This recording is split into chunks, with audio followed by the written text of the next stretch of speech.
So I'm going to now bring up Megan Nugent, who is actually with the Innocence Project, and she is their social media manager. And so I want to have you guys give her a round of applause. Yes, yes, yes, yes. So this really is, we're ending with the embodiment of photographs as call to action. How do we teach our students about civics, right? These other ways that they can get involved in issues that may impact their direct life. And then we are going to talk about an actual example of how do we apply this in a social media context, right? How to build empathy when we're creating videos or when we're even looking at how we can use image making to create that appeal to other public that are, maybe curious about those social issues. So without further ado, I'll hand this over to Megan. Thanks, Corinne. Let me get up here. Hi, everyone. Welcome. So my name's Megan. I work at the Innocence Project as a social media manager, and today I'm going to talk a little bit about how to use visual storytelling for civic engagement and social justice. Yes, so more about me. I work at the Innocence Project, as I said earlier, and we're a nonprofit, a criminal justice nonprofit that works to prevent wrongful conviction and free innocent people from prison. And in the past, I've also worked for other mission-driven and nonprofit organizations like Berlin Rosen, One Fair Wage, United We Dream, and even the Food Network. And so I also graduated from the University of Texas at Austin, and I majored in journalism as well. So next slide. So today's session goals, I want to leave everyone equipped with practical tools for using imagery to connect with your audience, whether that's your classroom or if you're presenting at a conference like this one. And I also really want to highlight visual storytelling as a way to create empathy and allow your audience to access complex issues in an understandable and memorable way. So why does visual storytelling matter? Visual storytelling can help people empathize with the complex issues that you're teaching and help make them more accessible in regards to the civics or social justice topics that you're teaching. It can also, visuals can also help break down really complex topics. So for example, if you were trying to present a statistic or have a lot of numbers that you need to present, making that into an infographic or even like a bar chart or pie chart can help break down these topics and make them understandable and memorable. Lastly, visuals can help make it easy for people to share content. So for example, an Instagram post that people can add to their stories and help people advocate for causes. So not only are people learning from what you're teaching through these graphics, but they're also being incited to take action. Next slide.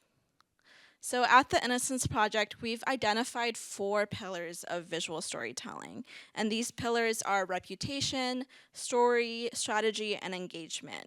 So in regards to reputation, visual storytelling has helped us really strengthen our brand identity and protect that brand. In regards to brand identity, what I'm talking about is like recognizable colors and font and photos of our clients that help build our trust and reinforce our mission. Next, story. We use visual storytelling to tell a consistent story of our work, including talking about, including using images for conveying like stories about our clients or stories about wrongful conviction and criminal justice. We also think strategically about how these visuals can amplify our work and our message and make our work more accessible and engaging. So strategy is more about like the how of how we use visual storytelling. And lastly, engagement. Visual storytelling is key to building and sustaining a loyal audience, and it encourages people to not only learn, but to actively join in. Next. So this is how we use visual storytelling on our website.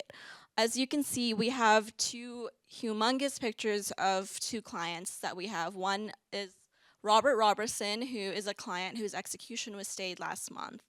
Another client we have here is Tyrone Day, who was exonerated last year after 30 years of wrongful conviction.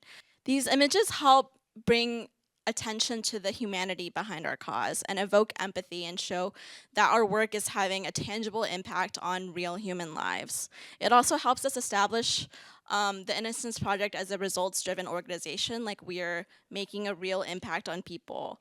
And of course, as you can see, we're using a consistent font. We also have brand colors like blue, white, tan, and this is helping build our consistent identity that makes us recognizable and memorable for folks. So the next example I want to show you is a Super Bowl ad, which didn't actually play at the Super Bowl, that we created to tell our story under 3 minutes. We wanted to conceptualize a way to show people who have never heard of us what we do and how we do it. And so I'm gonna play this video and I'm gonna ask you guys a few questions after.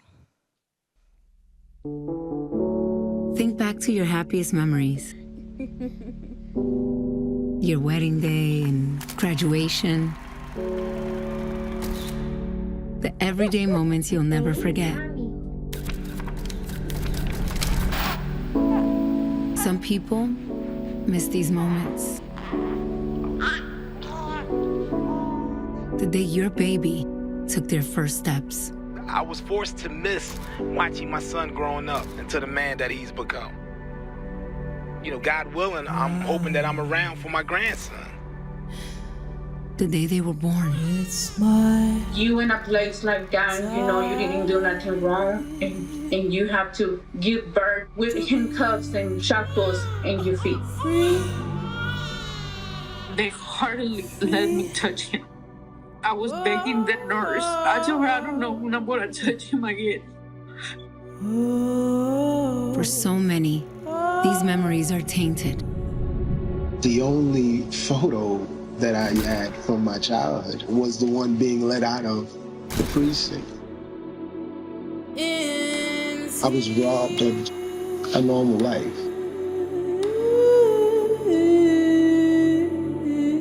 It is a tragedy that Mr. Burton spent some 20 years in jail for a crime that he did not commit. I offer my apologies on behalf of a system that failed him. One of their happiest moments is the day they were released from prison. 19 years!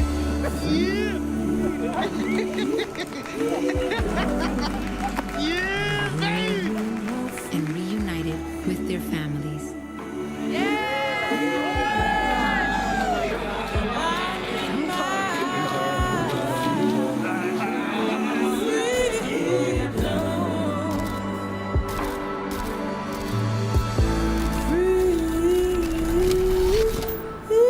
But those stolen moments, they'll never get back.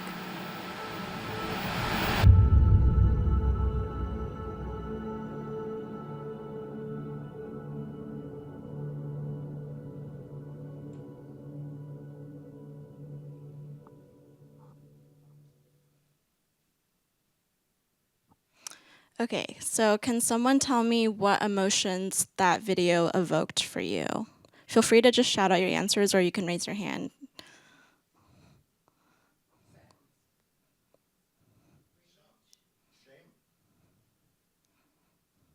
Yeah, so every frame of that video was crafted to convey the urgency of our message and also hope. I think this video did a really good job of communicating the gravity of our work and inspiring people in a way that words alone could not. And so I also want to go over another example of a video that we made with minimal resources. We didn't use a video production team for this one like we did for the one before.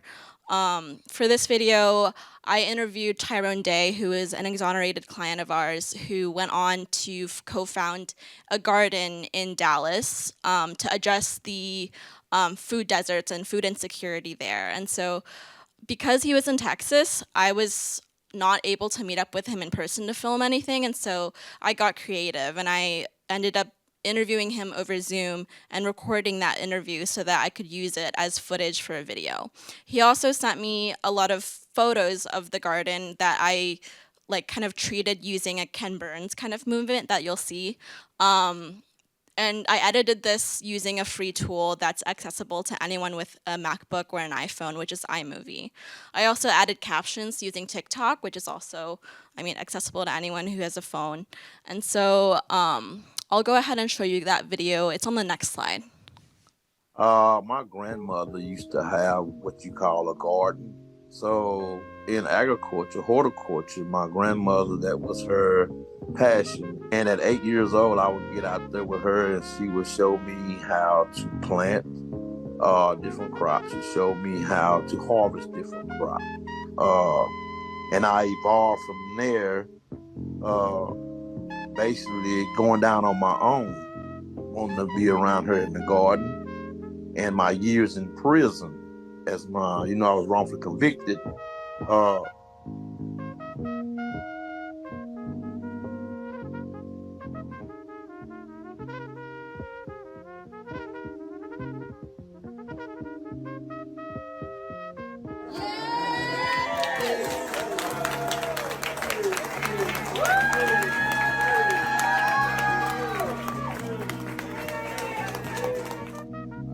So I'm a co-founder of Restorative Farm, and I'm the lead horticulturist. We restore gardens. We restore people when it comes to the concept of farming. We restored over so many gardens, home gardens and community gardens, and we give back to the community when we do that. We bridge the gap between different types of and races of people, different concepts of growing when it comes to farming and garden.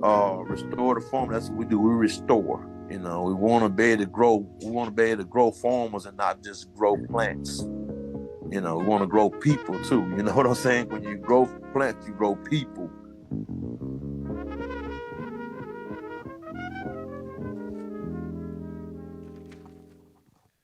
So that video is proof that you don't need a professional studio or a big budget to create something that inspires and resonates with folks. So there are two different formats for visual storytelling that you could use in your classrooms. One is a static graphic, so this can include text on a graphic. This can include a photograph or even like a visual, like a graph, a bar graph, etc. So for these static graphics, you're going to want to use big and bold text and make sure the text is concise, as well as using numbers and arrows to simplify and break down a story. So if you're, for example, making like an Instagram carousel, you're going to want to like number each slide to make sure that it's accessible for folks. Secondly, videos are another way for you to reach younger audiences. A lot of people these days don't have the attention span to like read and scroll through a bunch of slides. They want a video to like do the movement for them. And so a lot of videos these days are very informational that you'll see on like TikTok and Instagram.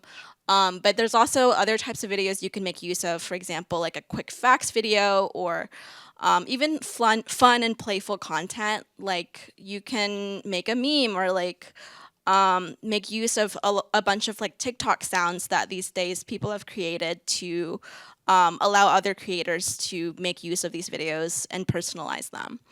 And so the next activity we're going to do, next slide, is a brainstorm activity. You guys are going to get into small groups of 2 or more and brainstorm a short video or static graphic on a civic topic. So this can include environmental justice, criminal justice, housing access, education, healthcare, voting, etc.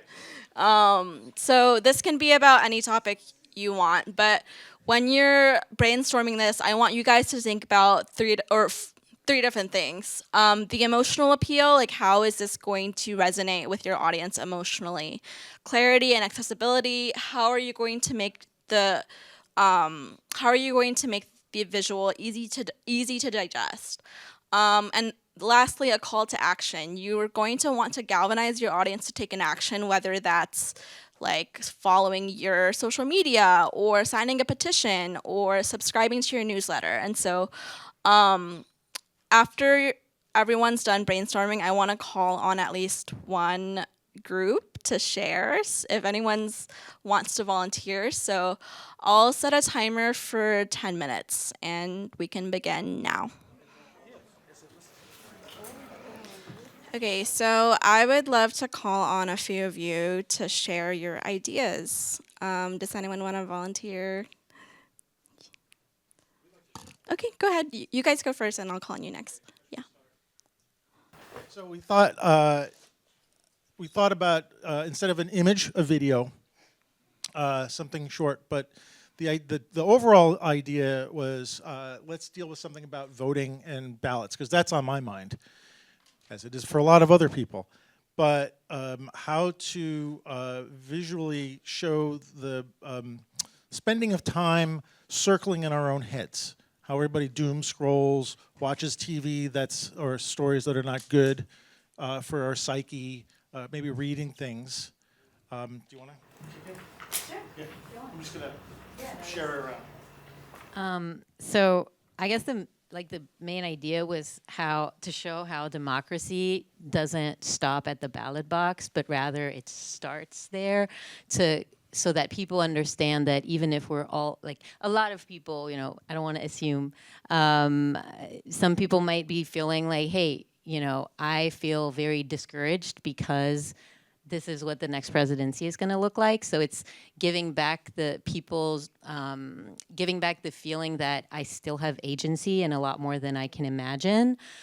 So we were thinking, we kind of broke it down into, we would start with a visual of somebody doom scrolling in the dark and filling their heads with all these headlines that are very distressing. And so they would maybe like pop up on the screen. So it just creates this sort of intense, fearful atmosphere. And then we would go into showing snippets of people that are doing local work and activism work, like at their own individual level. So maybe we take the example of one example of the environment, one about education, one about, I don't know, women's rights. I don't know. It can be different aspects. And just to show that it's not because we have XYZ presidency that we can't continue to act.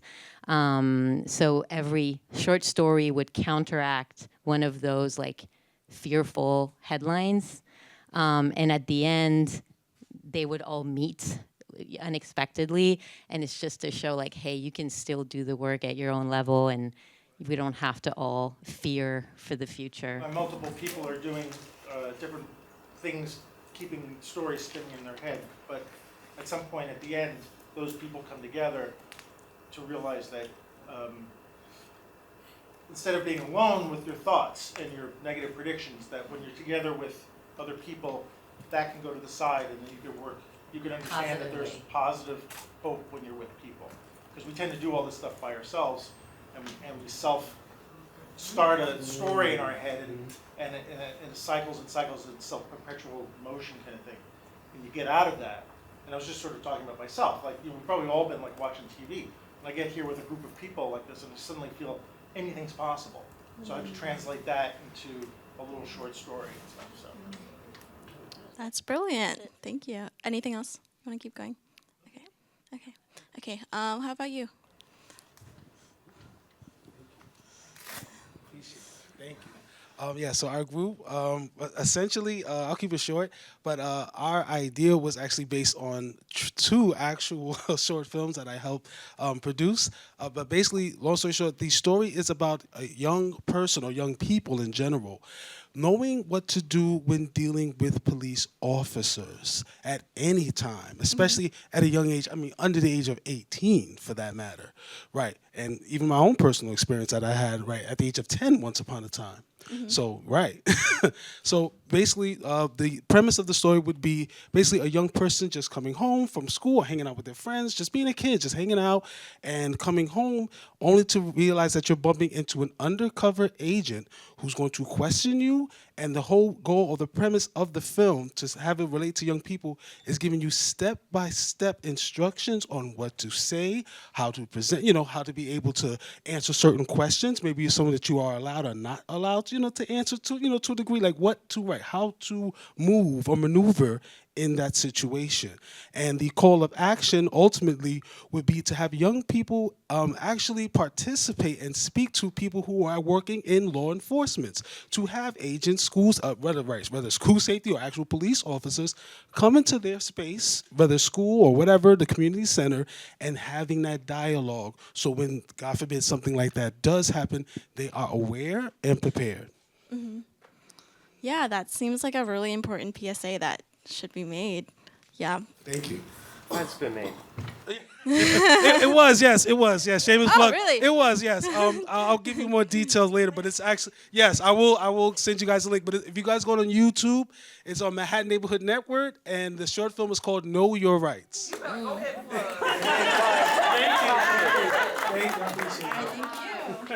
Okay. We can move on to the next slide.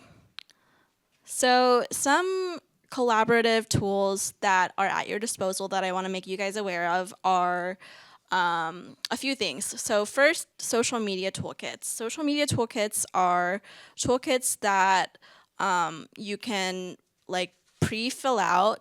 You can use any type of format for this. This can be like a Word document, or you could put it on a website.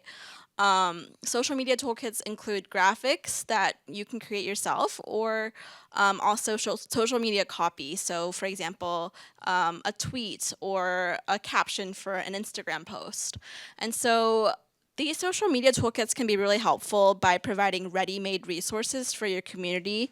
And this can help you communicate with parents, communicate with students, or the broader community.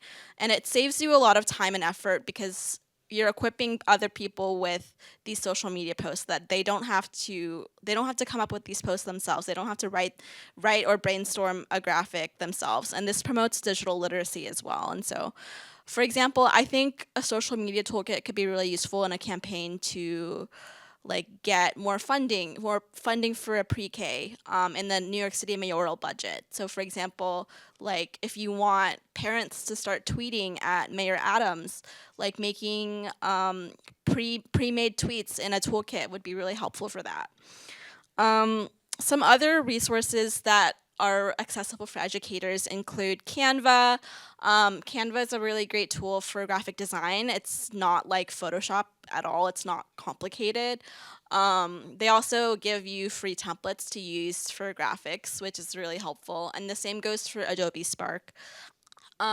Next, Google Drive. I'm sure a lot of you guys are familiar with this, but Google Drive allows you guys to collaboratively storyboard with other people, especially if they're not in the same geographic location as you. And you can also collaborate on caption writing for easy classroom integration. So next slide. So this is an example of a social media toolkit we did for a campaign that happened this past October. Robert Robertson is an innocent man on death row in Texas, and we were fighting to get his execution stayed. And so, for example, you can see we included his petition link there. We included a number to call Governor Abbott. So there's a clear call to action there. And then we also included some links that people could click to learn more about his case, as well as a link to photos and graphics they could use. So for example, we have a graphic here that people could use for Facebook. And there's a clear call to action within the graphic, which is to sign the petition or to text a number to join its advocacy team. And then accompanying the post, we have social media copy that people can use to accompany the graphic. And this could be really useful for those who are hearing impaired or vision impaired too, writing out text, and also making sure that you have alternative text turned on for graphics. Next slide. So here are some other tips for engagement, getting your audience to actively engage with the storytelling that you're doing in your classrooms. So, first of all, show real faces and emotions. People connect with other people, and when your audience can see the human side of a story, that's when you know that they're likely to get involved and likely to actually establish empathy.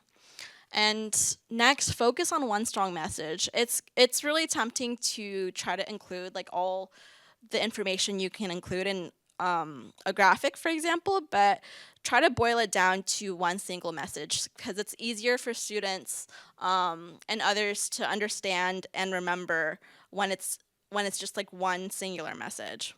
Next, use color and contrast thoughtfully. Color and contrast can influence emotion and really set the tone for your story. And so, using color and contrast can draw attention to key elements within your picture and make it easy to digest at a glance. And next, create a sense of movement. This doesn't necessarily mean that everything needs to be in motion, but you should be able to guide your viewers eye across the frame, whether you're using like animation or even just numbering your slides to make sure that they're swiping. Directional elements, for example, like using arrows to make sure people's like eyes are focused on a singular element of your graphic. And next, you want to experiment with other elements like statistics, quotes, and sound bites. These elements can provide really quick and compelling information about whatever topic you're creating a graphic for and anchor your story in reality. And these statistics that you use can be really eye-opening for folks too. And using quotes, like for example, using a quote from a speaker that you're planning to feature in your classroom can be really impactful and add a human voice to your work. And lastly, adding a call to action is really important. For example, this can be like visiting a website or following this organization's social media post or subscribing to a newsletter or calling a legislator even. And this just helps your audience know how to respond because you're not only trying to communicate a message, but you're trying to galvanize action. And so that's really important. So that's the end of my presentation. Some key takeaways. Well, visual storytelling can help bring complex issues to life and make them more accessible, as I said before. And you can take advantage of free tools like Canva, Google Drive, even like TikTok and Instagram can make your visuals really easy to integrate in the classroom. And lastly, trying out different formats like toolkits, videos, static graphics, even like Instagram carousels, can really help you understand what resonates best with your audience. And so I also wanted to dedicate some time for a Q&A. And so, yeah, thank you for being here. Yeah. So I wanted to see, does anyone have any questions for Megan before she concludes this section? This is the end of the day, so if there's any... I just want to share something really quick. Sure.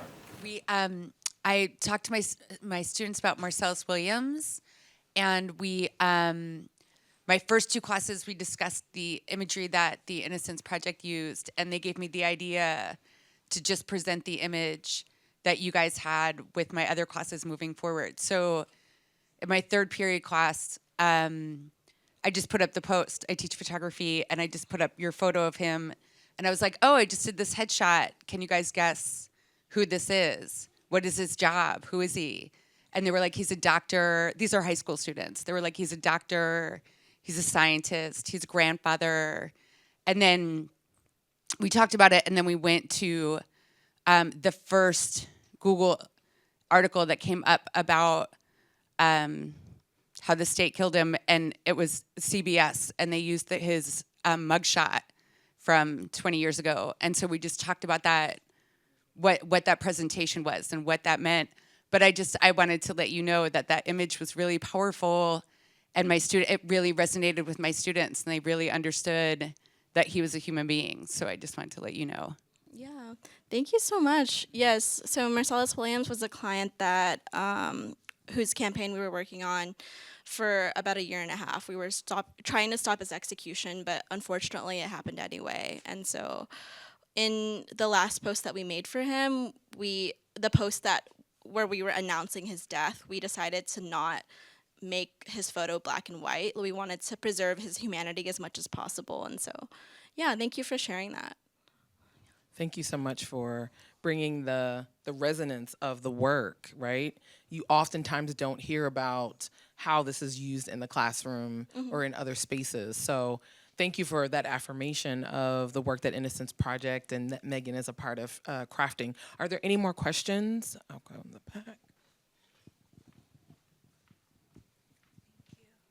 Thank you so much. And I'm not sure if this is a question, but this is just kind of a reaction about the school to prison pipeline and about how schools are designed, you know, in a manner that, as we all know, mirror the factory model instead of like the democratic, you know, ideals that the progressives dreamed of and that the Black educators were doing, you know, long ago, thinking of hidden histories. So these are the things that I've been thinking about, and also just right now in this moment, I guess my question is, how can we use our voice as teachers, and how can we use our platform before it's all dismantled to get kids to make a difference? And also, because you're working with people who are incarcerated, wrongly so, it's such an issue that we need to teach.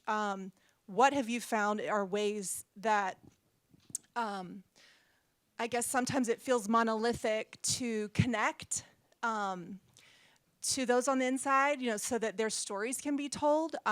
So I guess I'm looking for more connections. And I just love the humanity that you are already, and thank you for that. So it might not be a question, it's kind of a lot of questions. Thank you. Yeah, thank you for that. I would say in regards to like the connection aspect that you're speaking to, I think like recognizing that social media is just a tool, like it's not the end all be all, and realizing that like I think that those in prison that we're advocating for don't have access to those things, like has helped me, like I think that's helped me understand like how powerful it can be and like driving awareness. Like for example, for Marcellus Williams, we use social media to garner around like 1 million petition signers, which is like enormous and insane. And so I think yeah, I think that's definitely a multifaceted question, and there's a multifaceted answer for that, which I don't necessarily know if I can speak to all of that, but I think like I said earlier, like visual storytelling and social media can make things accessible for people to break down like complex issues and complex like topics. And so using those things for your students is really important, like making sure that like if a student's not understanding something, that you can help them visualize it. Like I think that's really important. Sorry, I'm kind of rambling here, but I just wanted to say something. We can connect afterwards. I actually have some really great resources that I'm directly connected to that could be utilized in the classroom. Okay? Okay. yes, go ahead.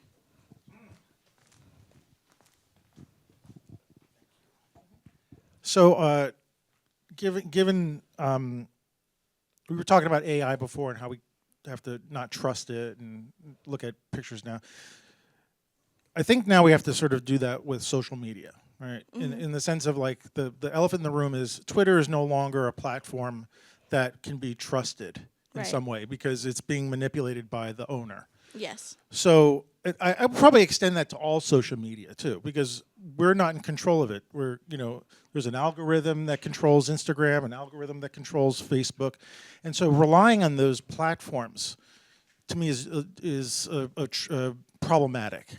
So what would you suggest, or what did anybody suggest, if a trusted platform where stories and information can go out and we can say, yeah, we're not being manipulated? Because to rely on these things, in the future, I think we can't anymore. And so I don't know what you guys are doing about that, or anybody else is doing about that, but I think it's something that we have to deal with.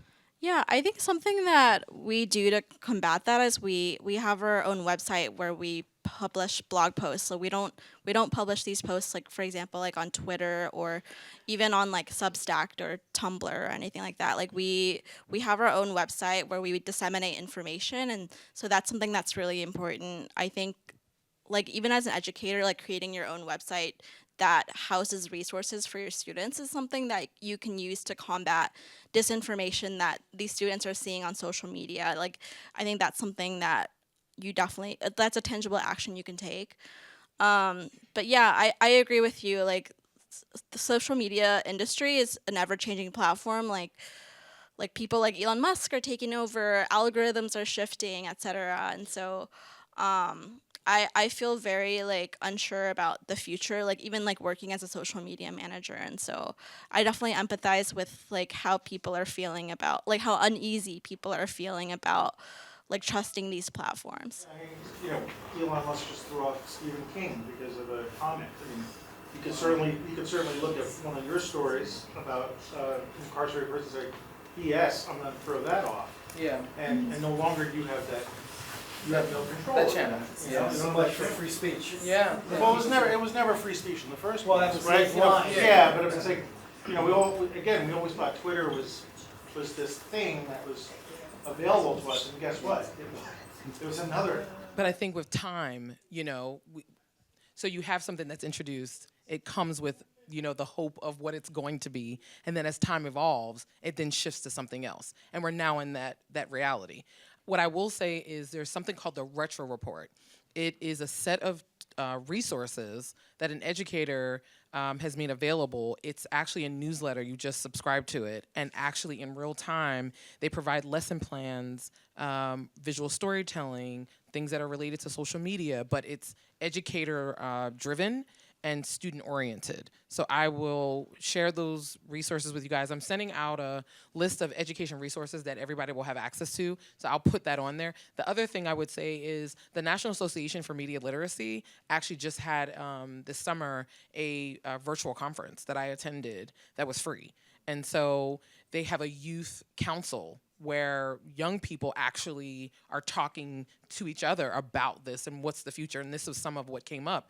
7 of the sessions during the conference were about AI, right? Like, it's called generative AI, how AI can be utilized in the classroom spaces. So those 2 things will be on the resource list, but I would say, National Association for Media Literacy is a good resource, as well as Retro Report.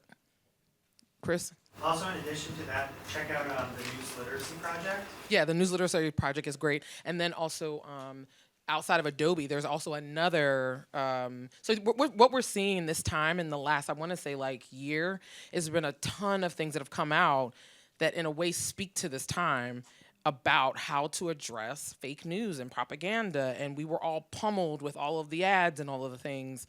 But what I did see as a counter to that was young people talking about what they were seeing, and me recognizing that a lot of people get their news from TikTok, which I didn't realize, not just young people, but also adults.